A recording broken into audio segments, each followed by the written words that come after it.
Hello everyone. நான் Madan Gowri and hello my dear MG squad. By this time நம்ம எல்லாருக்குமே தெரியும். நான் ஆல்ரெடி ஒரு வீடியோ கூட போட்டேன். கலிஃபோர்னியால ஒரு தீ பரவிட்டு இருக்குது. காட்டுத்தீயா காட்டுத்தீ பரவிட்டு இருக்குது. அது ஊருக்குள்ளேயும் வந்து மிகப்பெரிய பணக்காரங்க, அவங்க ஊரு அம்பானி, அதானி மாதிரி மிகப்பெரிய பணக்காரங்க வீட்ல இருந்து, மிகப்பெரிய ஷாருக் கான், சல்மான் கான் மாதிரி மிகப்பெரிய ஆக்டர்ஸோட வீடுகள்ல இருந்து, ஏழைகள் வீடு வரைக்கும் எல்லாமே எரிஞ்சு சாம்பலா வந்து லாஸ் ஏஞ்சலஸ் பகுதியில இப்போ போயிட்டு இருக்கிறது எதார்த்தமான ஒரு உண்மை. இது நம்ம எல்லாருக்குமே தெரியும். பட் ஒரு கொஸ்டின் இருக்குது. இது ஒரு விபத்து ஆர் இது எப்படி நடந்துச்சுன்னு தெரியல. இத எப்படியாவது கன்டெயின் பண்ணணும்னு சொல்லிட்டு அரசாங்கம் நெறைய விஷயத்த பேசிட்டு இருக்காங்க. பட் இன்சூரன்ஸ் கம்பெனிஸ் ஓகேவா? ஒண்ணு எரிஞ்சிருச்சுன்னா, ஆக்சிடென்ட் ஆயிடுச்சுன்னா என்ன பண்ணுவோம்? இன்சூரன்ஸ் கிட்ட இருந்து காசு வாங்குவோம் கரெக்ட்டா? பட் இன்சூரன்ஸ் கம்பெனிஸ் பல மாசங்களுக்கு முன்னாடியே இந்த பகுதியில இருக்கிறவங்களுக்கு இன்சூரன்ஸ் குடுக்க மாட்டோம்னு சொல்லியிருக்காங்க. இன்சூரன்ஸ் கம்பெனிஸ் வந்து இந்த இடத்துல தீ விபத்து வர்றதுக்கான வாய்ப்புகள் அதிகங்கிறதுனால, அந்த ஊர விட்டே நெறைய பேர் கிளம்பி போயிருக்காங்க. இப்ப மிகப்பெரிய கேள்வி என்ன எந்திரிக்குதுன்னு பார்த்தீங்கனால், அங்க இருக்கக்கூடிய இன்சூரன்ஸ் கம்பெனிக்கு உலகத்தோட மோஸ்ட் காஸ்ட்லியஸ்ட் ஊர்ல ஒண்ணு வந்து கண்டிப்பா லாஸ் ஏஞ்சலஸ் ஓகே. வேர்ல்ட்லயே நான் சொல்றேன். அந்த ஊர் எரிஞ்சு சாம்பலா போகுதுங்கிறது வந்து, அப்போ இன்சூரன்ஸ் கம்பெனிஸ்க்கு தெரிஞ்ச ஒரு விஷயம் வந்து, எப்படி அவங்க ஊரு அரசாங்கத்துக்கு தெரியாம போச்சு? அப்படிங்கிற ஒரு கேள்விய, நான் மட்டும் இல்லங்க. இலான் மஸ்க், டொனால்டு ட்ரம்ப் மாதிரி அதாவது இன்னும் ஒரு வாரத்துல பிரசிடென்ட் ஆகப் போறாரு. அவரு கேட்கிறாரு. எல்லாருமே கேட்கிறது என்னன்னு பார்த்தீங்கன்னா, திஸ் இஸ் கிளியர் ஒரு இந்த ரைட் இந்த இந்த அமெரிக்கன் பாலிடிக்ஸ்ல வந்து இந்த சைடு இருப்பாங்கல்ல, டொனால்டு ட்ரம்ப் சைடு இருக்கிற நெறைய பேர் என்ன சொல்றாங்கன்னால், இது பிளான்டு வேணும்னே எரிக்கிறாங்க அப்படிங்கிறதுல இருந்து, இது கேவலமான ஒரு கவர்னன்ஸ் அப்படின்னு சொல்ற வரைக்கும் நெறைய விஷயங்கள் குற்றச்சாட்டுகளா வைக்கிறாங்க. இந்த வீடியோல முக்கியமான விஷயம் என்னன்னு பார்த்தீங்கன்னா, நம்ம லெசன்ஸ் எடுத்துக்கிறதுக்கு நெறைய இருக்குது. நீங்க இந்த வீடியோவ வந்து மலேசியால இருந்து பார்த்துட்டு இருக்கலாம், ஸ்ரீலங்கால இருந்து பார்த்துட்டு இருக்கலாம், நம்ம சென்னையில இருந்து பார்த்துட்டு இருக்கலாம், இந்தியால இருந்து பார்த்துட்டு இருக்கலாம். நீங்க எங்க இருந்து பார்த்தீங்கனாலும், காட்டுத்தீ எல்லா ஊர்லயுமே வர்றதுக்கு வாய்ப்பு இருக்குது. அப்போ என்னென்ன சீரிஸ் ஆஃப் பேட் டெசிஷன்ஸ் இப்படி ஒரு தீய பரவ வச்சுட்டு இருக்குங்கிறதுக்கு நம்மளுக்கு ரொம்ப முக்கியமா தேவை. அது போக இன்னொரு ஒரு விஷயம் என்னன்னு பார்த்தீங்கன்னா, இந்த தீ நிக்க போறதில்லையாம். ஆல்ரெடி ஒரு 7 நாளா எரிஞ்சுட்டு இருக்குது. இப்ப என்ன சொல்றாங்கன்னா, இது இன்னும் பெருசா பரவப் போகுதுன்னு வேற சொல்லிட்டு இருக்காங்க. ஸோ அந்த 2 விஷயத்தையும் பார்க்க போறோம். இது இன்னும் பெருசா பரவுற வரைக்கும் அங்க என்னடா பண்ணிட்டு இருக்கீங்க? உலகத்திலே மிகப்பெரிய பணக்கார கண்ட்ரி கிட்ட கடல் இருக்குது. இங்க எரிஞ்சுட்டு இருக்குது. அத கண்ட்ரோலே பண்ண முடியாம என்ன நடந்துட்டு இருக்குது? அப்படிங்கிறத பார்த்துட்டு அட் த சேம் டைம் இது பிளான்டுன்னு சொல்ற அளவுக்கு ஏன் தியரீஸ் வருது? ஒரு கான்ஸ்பிரசி தியரி வருதுன்னா அதுக்கு ஏதோ ஒரு பாசிபிலிட்டி எவனோ ஒருத்தன் ஓப்பன் பண்ணி விட்டான்ல. ஏன் அந்த அளவுக்கு பேசுறாங்க? அது எங்கேருந்து இதெல்லாம் ஸ்டெம் ஆகுதுங்கிறத பார்க்க போறோம். ஃபர்ஸ்ட் விஷயம், இத பத்தி தெரியாதவங்களுக்கு ஒரே ஒரு ஒன் லைன்ல அப்டேட் சொல்லணும்னா, கலிஃபோர்னியா நம்ம ஊர்ல கம்பேரிசன் ஸ்டேட் சொல்லிடலாம். லாஸ் ஏஞ்சலஸ் நம்ம ஊர்ல ஒரு சிட்டி சொல்லிடலாம். கடலோரத்துல இருக்கிற ஒரு சிட்டி. நல்ல பணக்காரங்க இருக்கக்கூடிய ஒரு சிட்டி. சென்னை மாதிரி ஒரு ஊர வச்சுக்கோங்க ஃபார் ஈசியர் கம்பேரிசன். சென்னையில அண்ணா நகர், அப்புறம் வந்து இந்த ஈசிஆர் சைடு இருக்கக்கூடிய பெரிய பெரிய பங்களாஸ், போயஸ் கார்டன், அப்புறம் வந்து இந்த மரீனா பீச், பெசன்ட் நகர், இந்த மாதிரி பெரிய பெரிய ஏரியாலாம் கம்ப்ளீட்டா எரிஞ்சா எப்படி இருக்கும்? அண்ட் எரியிறது ஒரு நாள் கிடையாது. வீடுகள் எல்லாம் எரிஞ்சு போனா எப்படி இருக்கும்? நாள் கணக்கா, இன்ஃபேக்ட் மோர் தென் அ வீக் வந்து எரிஞ்சிட்டு இருக்குது. அரசாங்கம் என்ன சொல்லுவாங்கன்னா, எங்களால கண்ட்ரோல் பண்ண முடியல. இது இன்னும் பெருசாக போகுது. மீதி இருக்கிற ஏரியாவுக்கும் பரவலான்னு சொன்னா எப்படி இருக்கும்? இதுதான் பேசிக்கா அங்க நடந்துட்டு இருக்குது. எங்க? அமெரிக்கால. ஓகேவா? வேற ஏதோ ஒரு ஊர் கிடையாது. யுஎஸ்ல. ஸோ இது ஏன் நடந்துட்டு இருக்கு அப்படின்னு கேட்டோம்னா, அதுக்கான எக்ஸாக்ட் ஆன்சர் நம்ம யார்கிட்டயுமே கிடையாது. ஈவன் அமெரிக்கன் கவர்மெண்ட் கிட்டே இல்லங்கிறது தான் இன்னமும் நிறைய கேள்விகள் எழுப்புது. ஏன் பதில் இல்லன்னு சொல்றாங்க? ஸோ கொஞ்சம் ஃபிளாஷ்பேக் போட்டு பார்த்தோம்னா, இந்த பகுதி இருக்குல்ல, அவங்களோட கலிஃபோர்னியாவோட பகுதி இருக்குல்ல, இது வந்து பை டிஃபால்ட்டே வந்து அதிகமா காட்டுத்தீ வரக்கூடிய ஏரியா தான். இப்ப சென்னையில வந்து பெருசா வெள்ளம் வர்றது ஒரு அதிசயம் கிடையாது கரெக்ட்டா. இது பை டிஃபால்ட்டே நடக்கிற ஏரியா. நம்மளோட ஹைட் அப்படி. ஸோ மொத்த சென்னையோட எலிவேஷன் அப்படின்னு நம்ம சொல்லலாம். அதே மாதிரி இது ஆல்ரெடி தெரிஞ்ச விஷயம். அப்போ அது தெரியும்னா, இப்படி நடக்க வாய்ப்பு இருக்குன்னா, ஒரு அரசாங்கம் என்ன பண்ணணும்? அதுக்கேத்த மாதிரி பிளான் பண்ணணும். ஸோ இங்க வந்து அந்த பிளானிங்க மிஸ் அவுட் பண்ணிட்டாங்களாங்கிறது தான் மிகப்பெரிய கேள்வி. ஸோ இதில என்ன சொல்றாங்கன்னு பார்த்தீங்கன்னா, இது எந்த அளவுக்கு ஃபயர் ப்ரோன், எந்த அளவுக்கு ஃபயர் வருங்கிறதுக்கு சொல்லணும்னா, 2020ல ஒரு 4 வருஷம், 5 வருஷத்துக்கு முன்னாடி, ஒரு 2020 5 வருஷத்துக்கு முன்னாடி யோசிக்கிறதுக்கே மனசு கஷ்டமா இருக்குது. பட் எனிவே 2020ல ஒரு ஜெண்டர் ரிவீல் டெஸ்ட் நடக்குது. ஓகேவா? எங்க? கலிஃபோர்னியால. ஓகேவா? ஒரு அப்பா வந்து இந்த உங்களுக்கு தெரியும்ல, ஃபயர் ஒர்க் எல்லாம் வச்சு ப்ளூ கலர் வரணும், இல்ல பிங்க் கலர் வரணும்லாம் டெஸ்ட் பண்ணுவாங்க. அந்த மாதிரி ஒரு ஜெண்டர் ரிவீல் பார்ட்டி நடக்குது. அதனால உருவாகுற அதெல்லாம் ரொம்ப டேஞ்சரஸான விஷயம். ஏன்னா ஸ்பார்க் எல்லாம் வரும், எங்கேயாவது தீ பரவ வாய்ப்பு இருக்குதுன்னு தெரியும். தெரிஞ்சே ஆனா பண்ணியிருக்காங்க. பண்ணதுல பார்த்தீங்கன்னா, நெறைய இந்த வைக்கோல் மாதிரி அந்த இடம் ரொம்ப ட்ரையா ரொம்ப நாளா மழை பெய்யாம இருக்கிறதுனால, இது பை டிஃபால்ட்டே வந்து காட்டுத்தீ வரக்கூடிய ஏரியா. அப்படி ஒரு பொறிப்பட்டு அந்த இடம் கம்ப்ளீட்டா எரிஞ்சு, அத ஃபயர் ஃபைட் பண்ண ஒருத்தங்க வேற வந்து இறந்து போயி, பெரிய கேஸ் ஆச்சு. ஸோ அந்த அளவுக்கு சும்மா மேன்மேடா கூட அத ஒரு காட்டுத் தீயவே உருவாக்குற அளவுக்கு அந்த இடம் வந்து எரியறதுக்கான ஒரு விஷயம். பிளஸ் இன்னொரு விஷயம், அமெரிக்கால மக்கள் வந்து இன்னமும் வீடு கட்டுறவங்க 90% வந்து வுட்டுனால தான் வீடு கட்டுறாங்க, மரத்துனால.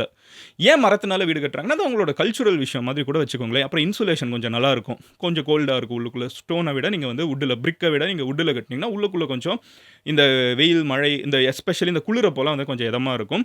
அது போக கல்ச்சுரலாவே அவங்க ரொம்ப வருஷமாவே வந்து மரத்திலே வீடு கட்டி பழகிட்டாங்க. ஏகப்பட்ட டிம்பர் இருக்குது. அதுக்கு கொஞ்சம் காசு கம்மி கூட பிரிக் வச்சு கட்டுறத விட. ஸோ இன்னமும் 90% வீடு கட்டுறவங்க வுட் வச்சு தான் வீடு கட்டிட்டு இருக்காங்க. ஸோ யோசிச்சு பாருங்க, ஒரு தீ எரியக்கூடிய ஒரு ஏரியா. பை டிஃபால்ட்டே தீ எரியக்கூடிய ஏரியா. அதுல வந்து வுட்ட வச்சு வீடா கட்டி வச்சிருக்காங்க. இது நம்ம கார்ட்போர்ட்ல வச்சாலே எரியும்னு நம்மளுக்கு தெரியும். இந்த மாதிரி தான் இன்னைக்கு கலிஃபோர்னியா இருக்குது. இது இப்படி இருக்குதுங்கிறப்போ, அப்போ என்ன பண்ணணும்? என்னைக்குனாலும் ஒரு ஃபயர் ஃபைட்டிங்க்கு தேவையான அளவுக்கு தண்ணி இருக்கணும். என்னைக்குனாலும் ஒரு தீ வந்துருச்சுன்னா, அது வராம இருக்கிறதுக்கு நம்ம தேவையான அளவுக்கு மக்கள் கிட்ட அவேர்னஸ் இருக்கணும். இந்த மாரி நெறைய ஸ்டெப்ஸ் இருக்குது. அதுல முக்கியமான விஷயம் என்ன? தண்ணி கரெக்ட்டா? இங்க இருக்கிற மிகப்பெரிய பிரச்சனையே, இப்போ ஹோஸ திறந்தாங்கன்னா, ஃபயர் ஃபைட்டர்ஸ் போய் கிட்ட வந்து திடீர்னு அங்க அந்த ஒரு வாட்டர் சம்ப் இருக்குல்ல, அதுக்குள்ள வச்சுட்டு, இந்த ஸ்ட்ரீட்ல தீ எரியுதா? வேகமா நம்ம வச்சு பீச்சி அடிப்போம் அப்படின்னு பார்த்தீங்கன்னா, அங்க தண்ணி வரமாட்டேங்குதாம். சீரியஸா சொல்றேன். கலிஃபோர்னியால, லாஸ் ஏஞ்சலஸ் பகுதியில நெறைய இடத்துல ஃபயர் ஃபைட்டர்ஸ்க்கே தண்ணி கிடையாது. 2வது ஃபயர் ஃபைட்டர்ஸ் வேணும்ல, ஃபயர் ஃபைட்டர்ஸுமே வந்து ஒழுங்கான பட்ஜெட் அலோகேஷன் இல்லாம, நெறைய பேர் வந்து ஃபயர் ஃபைட்டிங் டிபார்ட்மெண்ட்டே கஷ்டப்பட்டுட்டு இருக்காங்க. ஸோ கவர்ன்மெண்ட் வந்து கொஞ்ச நாளுக்கு முன்னாடி தான் ஃபயர் ஃபைட்டர்ஸ்க்கு வந்து வரவேண்டிய பட்ஜெட்ட மொத்தமா இதுக்குன்னு அலோகேட் பண்ண வேண்டிய பட்ஜெட்ட வந்து கம்மியாக்கிட்டாங்க. இது எப்படி தெரியுமா இருக்குது? இந்த சென்னையை எக்ஸாம்பிள் எடுத்துப்போமே. சென்னையில வந்து இந்த மழைநீர் வடிகட்டிலாம் இருக்கும்ல. ஸோ தண்ணி வந்து ட்ரெயின் ஆகக்கூடிய இடம்லாம் இருக்கும்ல. அதுக்கு குடுக்க வேண்டிய பட்ஜெட்ட கம்மியாக்குனா எப்படி இருக்கும்? எப்பனாலும் வெள்ளம் வரும்னு தெரியிறப்போ, அதெல்லாம் நம்ம ரொம்ப ஹையா வைக்கணும் கரெக்ட்டா? அங்க வந்து இது எப்பனாலும் எரியும்னு தெரியிறப்போ, ஆனா அந்த பட்ஜெட் எல்லாம் கம்மியாக்கியிருக்காங்க கொஞ்சம் மாசத்துக்கு முன்னாடி. 2வது அங்க வந்து வுட் ஹவுஸஸ் நெறைய. இது நம்ம கண்ட்ரோல் இல்ல. பட் 3வது என்னன்னு பார்த்தீங்கன்னா, தண்ணி வந்து இந்த நெறைய இடத்துல இல்லன்னு சொன்னேன்ல, அதுக்கான காரணம் என்னன்னு பார்த்தீங்கன்னா, பட்ஜெட் கன்ஸ்ட்ரெயின் 1. 2வது அங்க ஊர்ல ஒரு லேக் இருக்குது. இந்த லேக்ல வந்து ஒரு மீன் இருக்குதாம். ஸோ எந்த அளவுக்கு நான் சொல்றேன் பாருங்க. அங்க ஒரு டைப் ஆஃப் ஃபிஷ் இருக்குது. இந்த சின்ன சைஸ்ல இருக்கும். ஒரு 1 இன்ச் ஆர் 2 இன்ச் சைஸ்ல ஒரு குட்டி மீன் இருக்குது. இந்த மீன் வந்து அழிவ நோக்கி என்டேஞ்சர்ட் ஸ்பீசிஸ் ஓகேவா? அழிவ நோக்கி போயிட்டு இருக்குங்கிறதுனால, இந்த மீன பராமரிக்கணும்னு இங்க இருக்கிற தண்ணிய வேற எதுக்கும் யூஸ் பண்ணக்கூடாதுன்னு சில ரெகுலேஷன்ஸ் கூட இருக்குது. இப்ப அந்த தண்ணிய வந்து நம்ம ஃபயர் ஃபைட்டிங்க்கு யூஸ் பண்ணக்கூடாதுன்னு சில ரெகுலேஷன்ஸ் வச்சுட்டு இருக்காங்க. 3வது என்ன அப்படின்னு பார்த்தீங்கன்னா, இந்த தீ வந்து உருவாகுறதுக்கு ஆரம்ப விஷயம் நான் ஆல்ரெடி போன வீடியோல சொன்னேன். பெரிய வயர் போயிட்டு இருக்கும்ல, அதிலேருந்து கீழ வைக்கோல் மாதிரி ஒரு காஞ்சு போன புல்லுல உரசுச்சுன்னா, அதுல கூட ஸ்பார்க் வரலான்னு. பட் ஒரே நேரத்துல எப்படி ஒரு 3, 4 இடத்துல வரும். இன்னைக்கு இப்ப இந்த வீடியோ நான் எடுத்துட்டு இருக்கப்ப கிட்டத்தட்ட 7 தீ இருக்குதுன்னு நெனைக்கிறேன். 7 இடங்கள்ல தீ பிடிச்சு எரிஞ்சுட்டு இருக்குது மொத்த சிட்டில. எப்படி இது நடக்கும்? அப்போ இது வேணும்னே யாராவது பண்றாங்களா? நெறைய இடங்கள்ல இந்த தீ ஆரம்பிச்சதுக்கு அப்புறம், ஒரு தீ ஆரம்பிச்சதுக்கு அப்புறம் நெறைய இடத்துல இந்த ஹோம்லெஸ்ஸா இருக்கிறவங்களா இருக்கட்டும், ஆர் வேணும்னே கலவரத்த உருவாக்கணும்னு நெனைக்கிறவங்களா இருக்கட்டும், அந்த மாதிரி இருக்கிற நெறைய பேரு, அது ஏன் ஹோம்லெஸ்ன்னு நான் தெளிவா சொல்றேன்னா, அது ஹோம்லெஸ் மேன் அரெஸ்டட்ன்னு தான் நெறைய கேஸஸ் நம்மளால பார்க்க முடியுது. அவங்க வந்து இந்த மாதிரி தீய வந்து காஞ்ச மரத்தில பத்த வைக்கிற மாதிரி விஷயங்கள்லாம் நெறைய நடந்திருக்குது. ஸோ அதுவும் வந்து அப்போ பரவும்னு எல்லாருக்குமே தெரியும். இத வேணும்னே கூட மனிதர்கள் கூட பண்ண வாய்ப்பு இருக்குது. பண்ணியிருக்கு நெறைய பேர் அரெஸ்ட்டும் ஆயிருக்காங்க இப்பவுமே யுஎஸ்ல. ஸோ இவ்ளோ கலவரம் இங்க போயிட்டு இருக்கப்போ, முக்கியமான கொஸ்டின் அரசாங்கம் வந்து இதுக்கு பட்ஜெட் அலோகேட் பண்ணும். பண்ணல. ஏன்? அரசாங்கம் வந்து இதுக்கு தண்ணி தேவையான அளவுக்கு குடுத்துருக்கணும். ஃபயர் ஃபைட்டிங்க்கே தண்ணி குடுக்கல. ஏன்? ஸோ இவ்ளோ கேள்வி இருக்கிறப்ப நெறைய பேர் என்ன சொல்றாங்கன்னா, இது அரசாங்கமோட புவர் பிளானிங்ன்னு ஒரு லாஜிக்கலா பேசுறவங்க சொல்றாங்க. எக்ஸ்ட்ரீமா பேசுற நெறைய பேர் என்ன சொல்ட்டாங்கன்னா, அரசாங்கம் வந்து பெரிய ஸ்கெட்ச் போட்டுருச்சு. ஓகேவா? இது Instagramலலாம் நெறைய ரீல்ஸாவே பரவிட்டு இருக்குது. லாஸ் ஏஞ்சலஸ்ல வந்து புதுசா நெறைய ரியல் எஸ்டேட் கம்பெனிஸ்லாம் வரப்போகுது. இன்டர்நேஷனல் கம்பெனிஸ்லாம் வரப்போகுது. அவங்க இது ஒரு கான்ஸ்பிரசி தியரி சொல்லிட்டு டிஸ்க்ளைமர் போட்டே சொல்றேன். இதெல்லாம் Instagramல பரவிட்டு இருக்கிற விஷயம், Twitterல பரவிட்டு இருக்கிற விஷயம். ஸோ இந்த பெரிய பெரிய கார்ப்பரேட் கம்பெனிஸ்லாம் வந்து நிலம் வேணும். இந்த இடம் தான் ரொம்ப காஸ்ட்லியான ஒரு ஊரு. ஸோ இங்க இருக்கிற மக்கள வந்து கிளம்புங்கன்னு சொன்னா கிளம்ப மாட்டாங்க. ஏன்னா அது அவங்களோட இடம். ஸோ இவங்க வீடெல்லாம் எரிச்சுட்டோம்னா, இந்த தியரி எப்படி போகுது பாருங்க. வீடெல்லாம் எரிச்சுட்டோம்னா, அந்த இடம் வந்து சும்மா இருக்கும். இன்சூரன்ஸும் அவங்க கிட்ட கிடையாது. ஏன்னா இன்சூரன்ஸ் கம்பெனி 6 மாசத்துக்கு முன்னாடியே ஆல்மோஸ்ட் 1 வருஷம் 6 மாசத்துக்கு முன்னாடியே இந்த இடம் தீ எரியறதுக்கு என்னைக்குனாலும் வாய்ப்பு இருக்குதுன்னு சொல்லிட்டு நெறைய கம்பெனி கிளம்பியே போயிட்டாங்க ஊர விட்டு. குடுக்க மாட்டோம்னு சொல்லிட்டாங்க. அப்போ இன்சூரன்ஸ் காசும் கிடையாது. திடீர்னு நம்மளோட வீடு எரிஞ்சு போயிடுச்சுன்னா நம்ம என்ன பண்ணுவோம்? மறுபடியும் அந்த வீட கட்டணும்னா நம்மளோட லைஃப் சேவிங்கே மறுபடியும் போயிடும். முதல்ல அந்த லைஃப் சேவிங் இருக்கணும். வீடுக்கே நம்ம லைஃப் சேவிங்க போட்டுருப்போம். இன்டர்நேஷனல்ல எல்லாருமே இதானே. எல்லாருக்கும் இதே கதை தானே. பணக்காரனோ ஏழையோ இப்படி தான் வீடு கட்டுறாங்க எல்லாருமே. ஸோ அப்போ வீடு கட்டினவங்களுக்கு இன்சூரன்ஸும் கிடையாது. வீடும் எரிஞ்சு போயிடுச்சுன்னா, அப்போ அந்த லேண்ட் அவங்க என்ன பண்ணுவாங்க? அடுத்து சர்வைவ் ஆகணும். கரெக்ட்டா? இமிடியேட்டா கொஞ்சம் காசு வேணும். ஏன்னா எல்லாமே வீட்ல இருக்கிற உடைமைகள் எல்லாமே எரிஞ்சு போயிருக்கும்.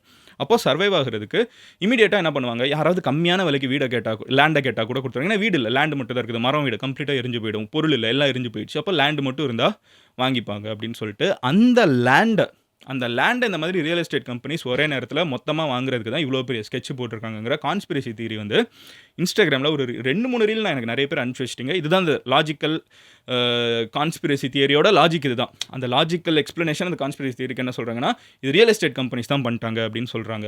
இந்த மாதிரி நெறைய அவங்க ஊர்ல இந்த ரிப்பப்ளிகன்ஸ் ட்ரம்போட கட்சிக்காரங்களும் பைடன் அட்மினிஸ்ட்ரேஷன் அவர் தானே 4 வருஷம் அட்மினிஸ்ட்ரேஷன் பண்ணாரு. குறை சொல்லிட்டு இருக்காங்க. இதுக்கு ரொம்ப ஸ்ட்ராங்கா அங்க இருக்கிற லோக்கல் கவர்னர், பைடன் அட்மினிஸ்ட்ரேஷன்ல இருக்கிறவங்க எல்லாருமே எங்க இது முழுக்க முழுக்க கதை, கட்டுக்கதை இப்படிலாம் பேசிட்டு இருக்காதீங்க. இந்நேரத்தில நம்ம எல்லாம் ஒண்ணா சேர்ந்து இதுக்கு எதிரா போராடணும். எந்த ரியல் எஸ்டேட் கம்பெனியும் அப்ப ஏதாவது ப்ரூஃப் காட்டுங்க. ஏதாவது இருக்கா? இல்ல. அப்ப ஏன் இப்படிலாம் கதை சொல்றீங்க? நாங்க வந்து பாதிக்கப்பட்ட எல்லாருக்கும் $760 ஓகேவா? ஐ திங்க் சம்வேர் அரவுண்ட் $700 நாங்க இமிடியேட்டா குடுக்குறோம். அவங்க பாதிக்கப்பட்டவங்கலாம் ஹெல்ப் ஆகணும் அப்படின்னு சொல்லிட்டு அவங்க ஃபண்ட் அலோகேட் பண்ணிட்டு இருக்காங்க. ஸோ இதுல இலான் மஸ்க் வந்து இன்னைக்கு one of the most powerful man in the world. One of the most powerful man in the world in terms of இந்த யுஎஸ்லலாம் பார்த்தீங்கன்னா இலான் மஸ்க் தான். அவரெல்லாம் என்ன போடுறாருன்னு பார்த்தீங்கன்னா, கலிஃபோர்னியா கவர்னர் வந்து கம்ப்ளீட்டா ஃபெயில் ஆயிட்டாரு. அவர் வேணும்னே வந்து கவர்மெண்ட்ட ஒழுங்கா நடத்தல. மிஸ்மேனேஜ்மென்ட் டு த கோர் அப்படின்லாம் வந்து வேர்ட்ஸ் விடுறாரு. இன்னொரு சைடு ட்ரம்ப் இருந்துகிட்டு இது நடக்கும்னு எல்லாருக்குமே தெரியும். தெரிஞ்சுமே இவங்க பண்ணியிருக்காங்கன்னா, இதுக்கு பின்னாடி ஏதோ அஜெண்டா இருக்குது அப்படின்லாம் சொல்லிட்டு இருக்காங்க. ஸோ இவ்ளோ பிரச்சனைகளுக்கு நடுவுல தான் இப்போ கலிஃபோர்னியா நம்மளால தீய இன்னும் கண்ட்ரோல் பண்ண முடியாம அது இன்னும் எரிஞ்சிட்டு இருக்குது. இப்போ இந்த காத்து வந்து இன்னும் ஸ்பீட் எடுக்க போகுது. அதனால இந்த தீ இன்னும் பெருசாகும்லாம் நினைக்கிறாங்க. ஸோ இதுதான் ஓவராலா அங்க இருக்கிற சிச்சுவேஷன். நான் முடிஞ்ச அளவுக்கு உங்ககிட்ட சிம்பிளா அப்டேட் பண்ணிட்டேன். ஸோ இது எப்போ முடிவுக்கு வரும்னு நினைக்கிறீங்க? இதுலேருந்து ஆனா நம்ம எடுத்துக்க வேண்டிய லெசன்ஸ் நெறைய இருக்குது. ப்ரீ பர்ன் வரைக்கும் அவங்க பண்ணாம இருந்திருக்காங்க. ஃபார் எக்ஸாம்பிள் ப்ரீ பர்ன்னா என்னன்னு பார்த்தீங்கன்னா, ஒரு இடம் பெருசா தீ பரவுதுன்னா, அதுக்கு காரணம் நடுவுல நெறைய ட்ரையான செடிகள் இருக்கணும். காஞ்சு போன செடிகள் இருக்கணும். அந்த தீ பரவக்கூடாதுங்கிறதுக்காக வருஷம் அந்த நடுவுல இருக்கக்கூடிய காஞ்சு போன செடிகள ஒரு வின்டர் சீசனுக்கு அப்புறம் காய ஆரம்பிக்கும்ல சம்மர் அப்போ, அத எரிச்சு விடுவாங்களாம். அத அவங்களே எரிச்சு விடுவாங்களாம் இன்டென்ஷனலா. ஸோ தட் அந்த நடுவுல வந்து ஒரு தீ இன்னொரு தீக்கு ஒரு வீட்லேருந்து இன்னொரு வீட்டுக்கு போகுறதுக்கு நடுவுல ஏதாவது ஒரு ஃபெசிலிட்டேட்டர் இருக்கணும்ல. இந்த ஒரு நடுவுல ஒரு புஷ் இருந்தா தானே இதில பட்டு அங்க போகும். ஸோ இது இருக்கவே கூடாதுன்னு அவங்களே எரிச்சு விட்டுருவாங்களாம் கண்ட்ரோல்டா. அந்த மாதிரி எரிக்காம கூட இந்த வருஷம் விட்டுருக்காங்க. ஸோ நெறைய விஷயங்கள் வந்து கன்டினியூஸா எப்படி இவ்ளோ மிஸ்டேக்ஸ் ஒரு இதில இருக்குங்கிற மாதிரி கேள்விகள் எழுப்பிக்கிட்டே இருக்குது. The biggest lesson that we can take is natural disaster or disaster at this scale மனிதர்கள் வந்து அமெரிக்கானாலும் மிகப்பெரிய பணக்கார நாடா இருந்தாலும் கண்ட்ரோல் பண்ண முடியாது. இது ஒரு சுனாமி மாதிரி. நம்ம வந்து வேடிக்கை தான் பார்க்க முடியும் எல்லாம் அழியிறத. ஆனா நம்ம இந்த மாதிரி ஒரு விஷயம் நடக்கிறதுலேருந்து நம்மள தற்காத்துக்க முடியும். அதுக்கு நம்மளோட கவர்மெண்ட்டுக்கு மக்கள் வந்து நெறைய சஜஷன்ஸ் மேக் பண்ணணும். கவர்மெண்ட் வந்து மக்களோட சஜஷன்ஸ கேட்கணும். கவர்மெண்ட் அத இம்ப்ளிமெண்ட் பண்றத மக்கள் பார்க்கணும். இது கலிஃபோர்னியால மட்டும் கிடையாது. உலகம் ஃபுல்லா இதே லாஜிக் தான். ஸோ உங்க ஊர்ல இந்த மாதிரி என்னைக்குனாலும் நடக்கக்கூடிய ஒரு பிரச்சனை என்ன? அதுக்கு எல்லாமே கரெக்ட்டா நடந்துட்டு இருக்கா? இல்லையா? அப்படிங்கிறத கமெண்ட்ல சொல்லுங்க. அட் த சேம் டைம் உங்க ஃபிரெண்ட்ஸ் யாராவது யுஎஸ்ல இருக்காங்க. என்ன நடந்துட்டு இருக்குன்னு நீங்க முடிஞ்ச அளவுக்கு சிம்பிளா தெரிஞ்சுக்கணும்னு நினைச்சீங்கன்னா, இந்த வீடியோவ உங்க ஃபிரெண்ட்ஸ் கிட்ட, ஃபேமிலி கிட்ட ஷேர் பண்ணுங்க. I'll see you tomorrow. Until then, bye. Madan Gowri. Have a great day. Cheers MGs. Instagramல ஃபாலோ பண்ணாதவங்க ஃபாலோ பண்ணுங்க. இங்க சப்ஸ்கிரைப் பண்ணாதவங்க பண்ணிடுங்க. Cheers.